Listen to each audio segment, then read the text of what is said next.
Ouais, j'ai mis, mettons, j'ai mis des efforts, j'ai monté une structure, j'ai créé quoi que ce soit, moi-même, ou j'avais une job, et que personne ne me revient. Ça peut au final atteindre la valeur qu'on a, mais la réponse c'est non.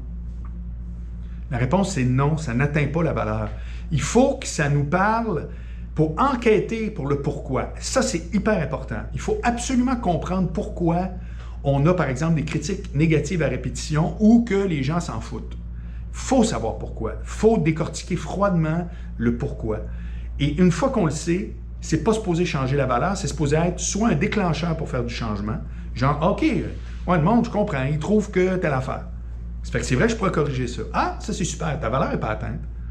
Tu viens juste de prendre la bonne info pour faire les bons ajustements. Ou tu reprends les propos d'un début de ma vidéo, puis tu mets des filtres adéquats. Tu fais comme, ben venant de lui, c'est pas important. Ou même si je me fâche, ça ne changera rien. Ou, comprends-tu?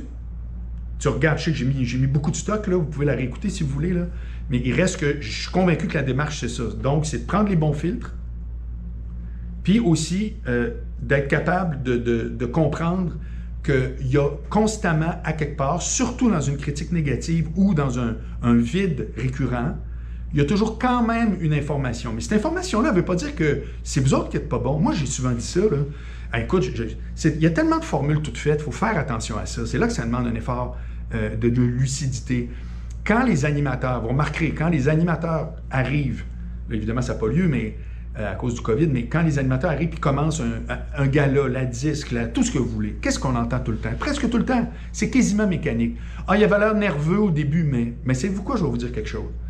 Pour l'avoir vu, pour l'avoir vécu, avoir été dans la salle, avoir été sur scène, c'est le public qui est nerveux au début. C'est pas l'animateur. Des fois, oui, mais c'est le public. Le public est là, les caméras allument.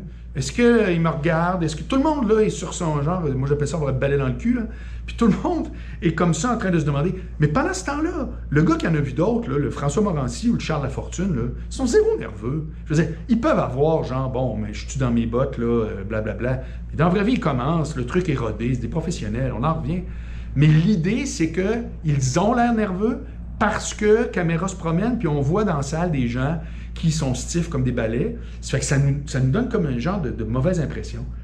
Ça fait que, comprenez-vous, la critique négative a tous ces attributs-là pour lesquels, à un moment donné, il ne faut pas tout le temps récupérer ça à 100% en se disant « je suis de la merde », mais au contraire, filtrer ce qui a du sens de ce qui n'a pas de sens, puis ne jamais oublier que peut-être que les gens font des critiques négatives, mais ont tort.